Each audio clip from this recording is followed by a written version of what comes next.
Hey everybody, one of you suggested something that I thought was really cool and I really liked it. And I thought it would make a great subject for a video. And I'm sorry I don't remember who it was who made this suggestion, but you know who you are and you know that you are thanked by me telling you so right here. Now, the suggestion was for me to just talk about a bunch of, since I talk about movies a lot, I have a lot of movie reviews and movie analysis and so forth, to discuss various movies that could be called little movies. And I thought, yeah, that's a really good idea. And the thing is, I've done it before. There are movies that I've already covered that would fit the definition of little movies. Now, here's where I'm going with this whole little movies idea or notion. I my idea is that in my discussion of quote unquote little movies, we've got to be talking about movies that are at least of very modest means. They could be movies that have, bona fide, known actors and actresses in them, or they could be movies that just, you don't recognize anybody in them, and, it's done on a less than shoestring budget, basically done on no budget. But what the criteria that I used for all of this, just to get this out of the way first, is or what the kind of movies to exclude from this list would be any movie that, no matter how little, if it became something big, could not be included on this list of little movies. The movies I'm going to be covering are all movies that have very little fanfare, very little knowledge. Like you ask people if they've seen movie X, and they'll probably say, "What? No, never heard of that. Never heard of that movie." That excluded, for example, a movie like Napoleon Dynamite, which is a movie that I love, which was a movie that was made on a very, very tight budget, and a movie that at the time featured basically no one that was known. I guess there was the sister of that pop singer who was in a couple scenes, who played Summer. But mostly the cast was a bunch of no names, and the director was not somebody that anybody knew. So Napoleon Dynamite would make this list, except that, as we all know, Napoleon Dynamite became this huge pop culture phenomenon, and people have almost certainly heard of Napoleon Dynamite, and and it had, as unlikely as it was, it went from being this super low budget film made by bunch of nobodies out in Utah and Idaho, bunch of Mormons, and then became this sensation. So I cannot include a movie like Napoleon Dynamite, nor could I include a movie like The Blair Witch Project, which is not a movie I would include anyway, just because I don't like it enough for it to make this list. But it does definitely fit the description of a little bitty movie on a microscopic budget, made with just a video camera, with a cast that you've never heard of, with a director that you've never heard of. But as we all know, it too became this huge sensation. So movies like that are out. I thought about including lesser known early films by directors that went on to be hugely famous, like Martin Scorsese's Mean Streets. But then I thought, no, that really doesn't fit the bill either, so that's out. And so those are the movies that I excluded from consideration here. Now, let me start at this point with some. Well, I guess these would be called honorable mentions, because I'm not going to be talking about these movies because I've already talked about them. But they fit the bill of being little, of not having a lot of fanfare, and not being well known hardly at all. So examples of movies that I've already discussed: one would be The Minus Man. One would be Stranger Than Paradise, directed by Jim Jarmusch in the 80s. One would be They Look Like People, which is a movie I reviewed or discussed fairly recently. And another would be the movie Flashback, which I also reviewed fairly recently here. Now, all those films are pretty obscure. Again, nothing here has to be mega obscure, but just obscure enough to fit into the criteria that I'm talking about here. Okay, so those are the honorable mentions. You can find all those movies. Oh, and also The Invitation. So The Invitation, The Minus Man, Stranger Than Paradise, and Flashback. Flashback from 2021, not Flashback from 1991. You can find all those reviews elsewhere on my channel. But those all would be included in my list. But now I'm going to talk about movies that I haven't yet discussed. We're going to start with Richard Linklater's Slacker. Richard Linklater went on to direct some fairly big, modestly budgeted movies with actors that came to be well known. But his first movie ever, Slacker, is by far my favorite of his, and the cast is, I think, almost completely unknown. Richard Linklater shows up in an early scene, and interestingly, he's to me he very closely resembles Luke Wilson. He kind of has a very Luke Wilson vibe about him. But the premise of Slacker is the camera just follows around various people in the city of Austin, and doing different things, and they all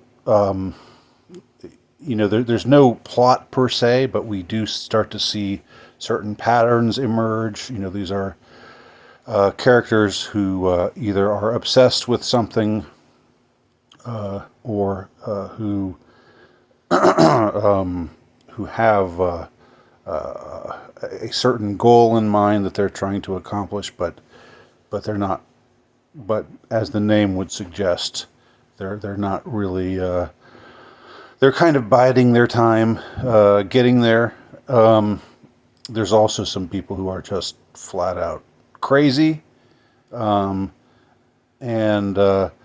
it's an amusing film. It's also, I find, a very entertaining, extremely watchable, and highly inspirational film. I say inspirational just because you can tell that it wasn't made on a huge budget, but and that the premise of it is like something that you couldn't possibly pitch this premise to anyone, and any Hollywood producer, and get them to kick you any money for your film, and yet the characters are very interesting. Some of them are quite disturbing. Some of them are a little annoying. Some of them are quite likable. but we just move. We just basically go over the course of a day in the city of Austin, and ends with the next morning dawning. So it's the one 24-hour period of time.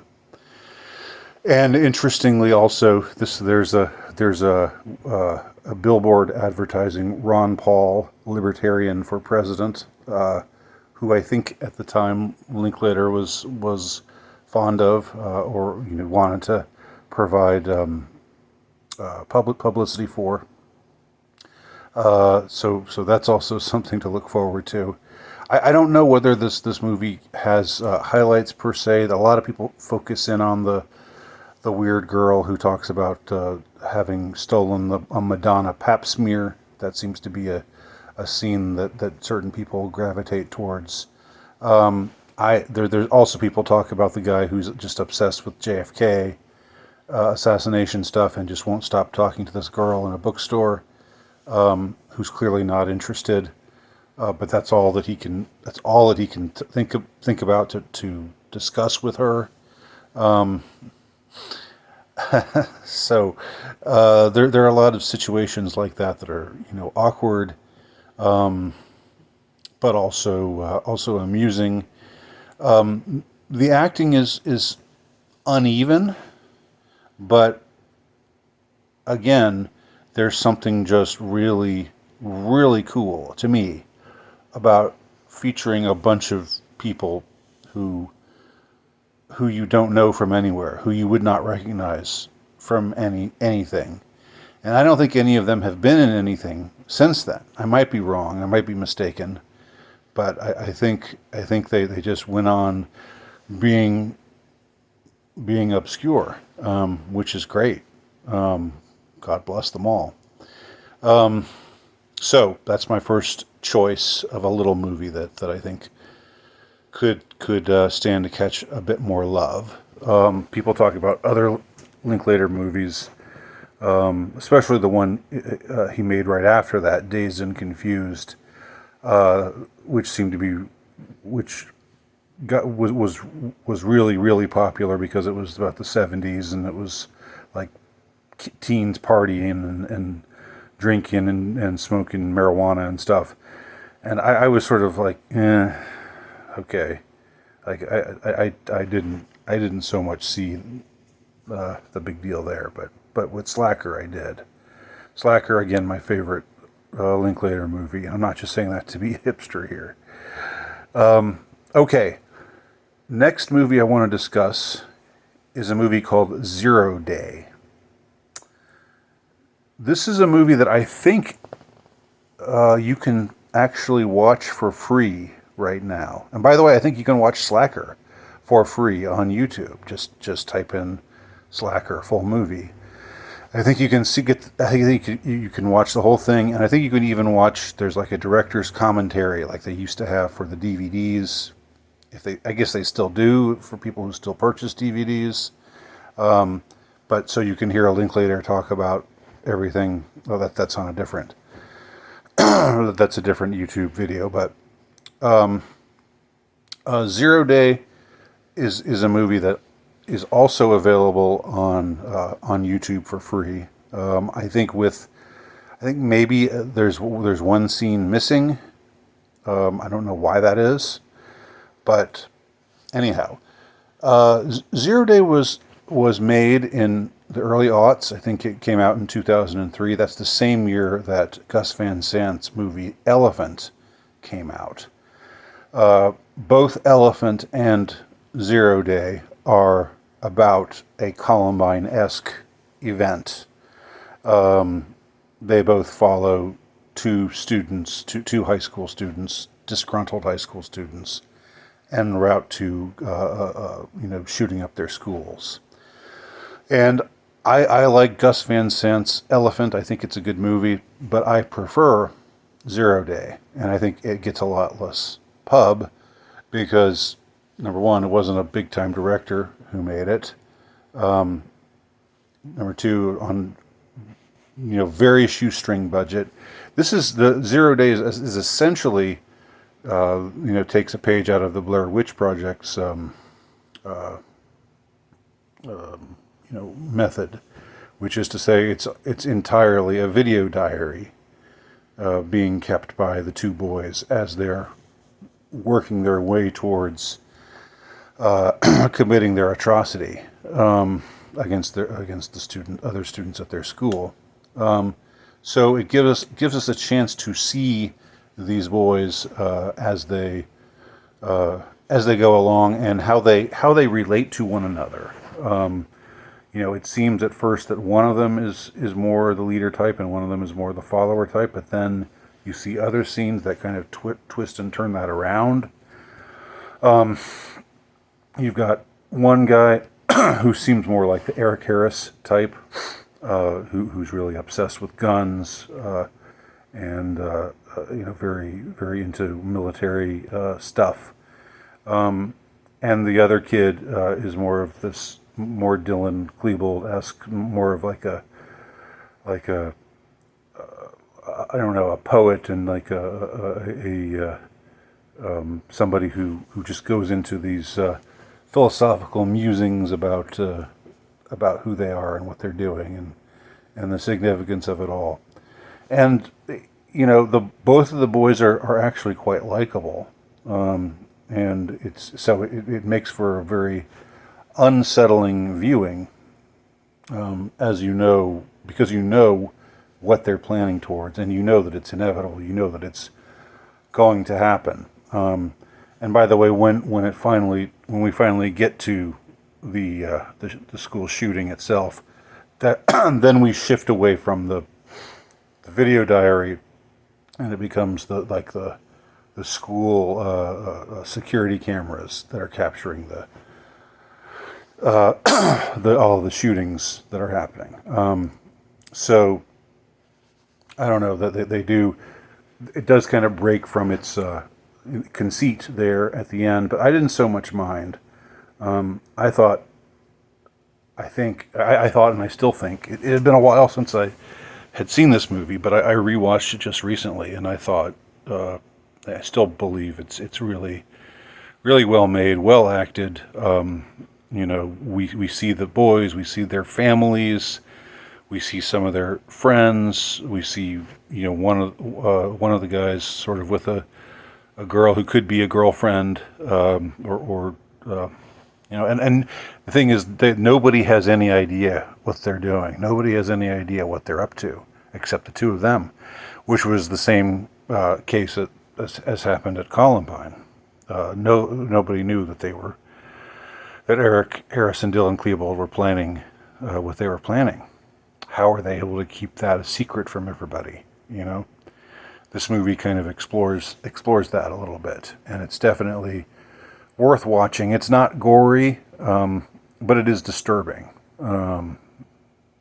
So I would definitely highly recommend it. Unless you're just squeamish about I don't know, Columbine-like events, then of course don't subject yourself to anything that you're going to that's going to cause you trauma or anything. But most of this movie, it's not violent. It's more just disturbing in situationally. It's more situationally disturbing than anything else. Moving on. Next movie I'm going to discuss is a movie called Bottle Rocket. Now, I debated whether this would qualify or not. This is Wes Anderson's first ever movie, and it's actually my favorite movie by Wes Anderson. It doesn't have it features the Wilson boys. Luke and Owen Wilson are the two main characters. Luke is sort of this I don't know, lovelorn. He's like a good-looking guy, but he's sort of socially not quite all there. So he says inappropriate things at times, but he's sort of a ladies' man because of his looks.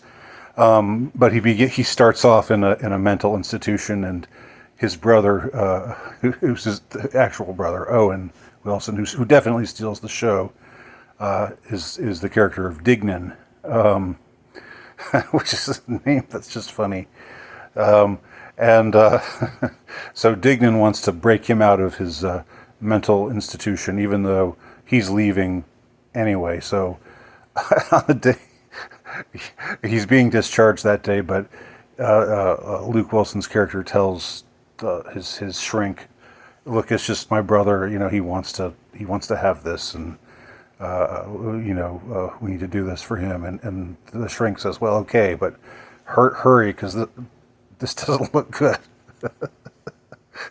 So, Bottle Rocket doesn't have any of the Wes Anderson bullshit. I mean, or I guess I'm editorializing here. It doesn't have the Wes Anderson mannerisms, like the everything that we know or think of as Wes Anderson-esque cinema.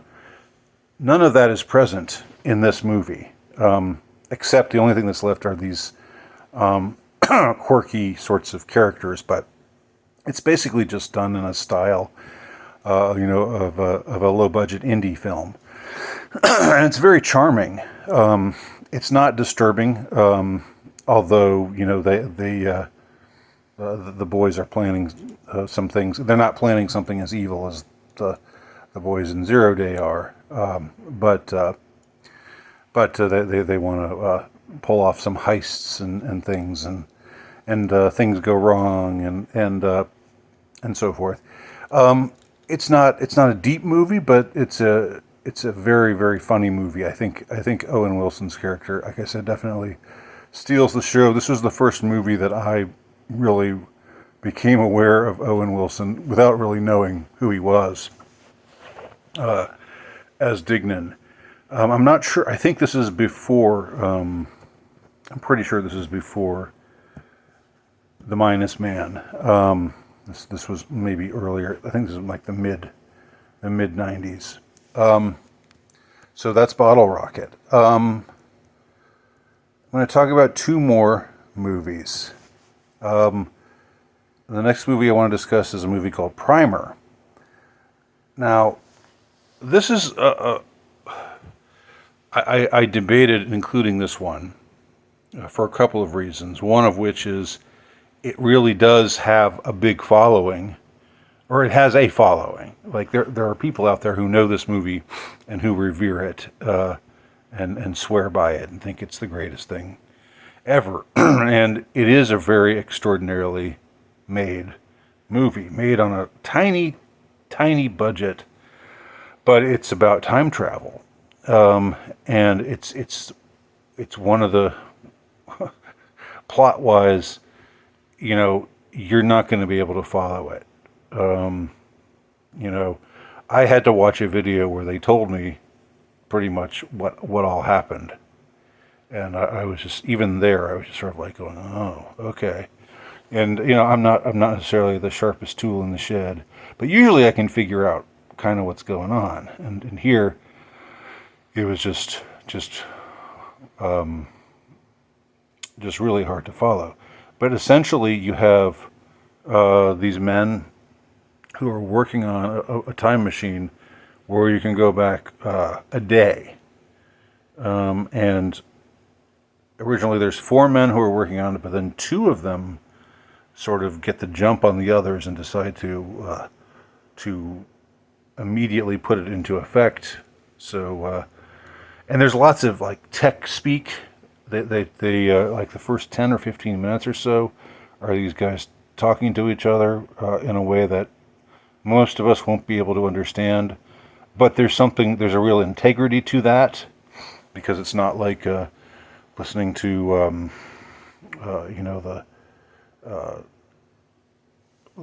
Doc and Marty McFly talking about the flux capacitor and other stuff that's obviously just made up. This is stuff that sounds very scientific, and the device is something where you climb into a tunnel, and it puts you into 24 hours earlier. But there's stuff there are side effects, and the more you time travel, the more negative side effects you can get. And what we find is, it's sort of like the best laid plans of mice and men. They intend to go back and just fix this or that, but then that makes other things go wrong, go awry, and then other stuff happens. And it's sort of it's only like 75 minutes long, I think. It's very compact. And again, I do recommend it. All right, final movie I'm going to discuss in this video, the final little movie that I think is worth talking about, is a movie called Safe. This is a movie that was directed by Todd Haynes, who is a director I have very wildly varying feelings about. He's done some things that I really, really like this movie, and he's done some things that I violently dislike. He's a gay guy, and there's a lot of gay stuff. There's often a lot of gay stuff in his movies. Not so much in this movie, though. This movie's pretty straight. It's not straight. It's a crazy movie, but it's not a very gay movie, and that there's not a lot of gay stuff going on. But the premise is you have Julianne Moore, who's of course always good in everything, and she's this wealthy housewife living in Southern California in the 1980s, and she just has a kind of boring life. A life of privilege, to be sure, but not a very interesting life. She's just a homemaker, and she does things like buy a new couch for their living room, and go to a bridal shower party with her girlfriends and other things like that, and everybody is good looking, wealthy, upper middle class, LA. I can't remember what the neighborhood in LA is, but some very wealthy neighborhood in the 80s before LA totally went to shit. Although there were still shitty things going on there even back then. But anyway, it starts off just following this woman and her seemingly kind of vapid, empty life, but eventually, for some reason, this woman starts to have these violent allergic reactions to things. She has episodes where she can't breathe. There's one time she's driving down the notorious Los Angeles freeway, and she gets behind this truck that's kicking up a lot of exhaust, and her windows are open, and she starts coughing, and then she closes the windows, but she still can't stop coughing. And it's a very disconcerting scene. She drives into a parking garage, but she just keeps coughing and coughing and coughing. And other things happen where suddenly she's gasping for air, or she's getting nosebleeds, and it just comes out of the blue. And her husband, her poor husband, doesn't just, who's this like sort of, he's a guy who's got a high-paying job, but he's rather dull, like she is, as far as mind goes. He must be pretty smart if he's got this high-paying job, or maybe he was just born into it. I don't know what he does, and it's not very interesting. But in any case, there's some, we feel bad for him because he just doesn't know. He wants to be able to take care of her, but he doesn't know what's going on with her, and she's becoming more and more withdrawn, and getting more and more of these strange symptoms until she's finally having to carry around an oxygen tank with her, and Her doctor tells her there's nothing wrong with her. She goes to see a shrink, and he's not helpful at all. But the one group that says that they think they know what's wrong with her is this group that talks about how for a lot of people living in the 20th century, which is what it was at the time, the late 20th century, you develop this sensitivity to all the chemicals that are being put out everywhere, in the air, in the water, what have you. This is an issue that's only gotten more. It's only been discussed more and more over time. Today it's pretty common to hear what are they putting into our drinking water? What are they putting into our food? There's a much more of an awareness of that, and like of these only this like or all these chemicals out there. Only a small number of them have been analyzed for possible harm that they could cause people. And so what she comes to believe is that she has a certain load. It's called they call it a load, and her load is just lower than other people's. And so when she exceeds her load, she has these kinds of violent reactions. And so when nothing seems to work, and she's just sort of spiraling downward physically, she ends up opting to relocate away from her husband and away from her stepson, to relocate to this this sort of commune out in rural New Mexico. And she meets a bunch of other people who sort of share her predicament. But it's unclear, the movie never makes it clear what we're supposed to think of this group of people and how we're supposed to view them, especially the leader, the guy who comes in and talks to them and sort of gives them a pep talk and says, you're here to because the outside world has become toxic, and we're people who see the truth, and there's something very cultish about this group. Yet at the same time, it's really left mysterious, like why these things are why these things are happening to her, to Julianne Moore's character, why these things are happening to all these other people. And you see people like wearing masks. You see a lot of stuff that's only become more relevant. When this movie was released in 1995, it's set in 1987, but it was released in 95. That these kinds of issues weren't really discussed all that much, but now it's a big, very relevant thing. And with all the distrust, all the justified distrust of big pharma and other groups like them. I remember when I watched this movie in 1995, I really liked it, but I thought at the time, oh, this poor woman is just being taken for a ride.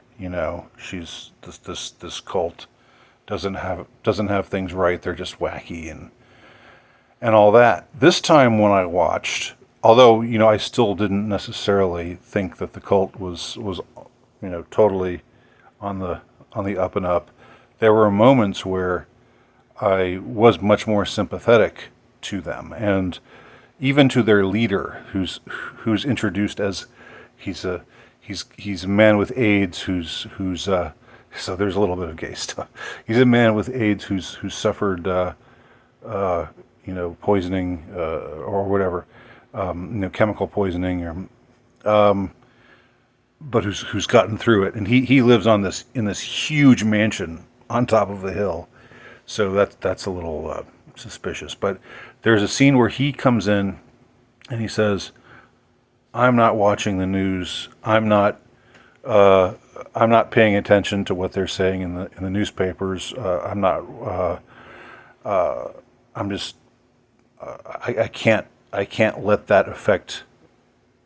Because I know that they're just pushing doom and gloom, and I'm not interested in that. And my immune system can't be helped by being tuned into that. So I'm unplugging from all of that. And I was like, right on, right on, brother.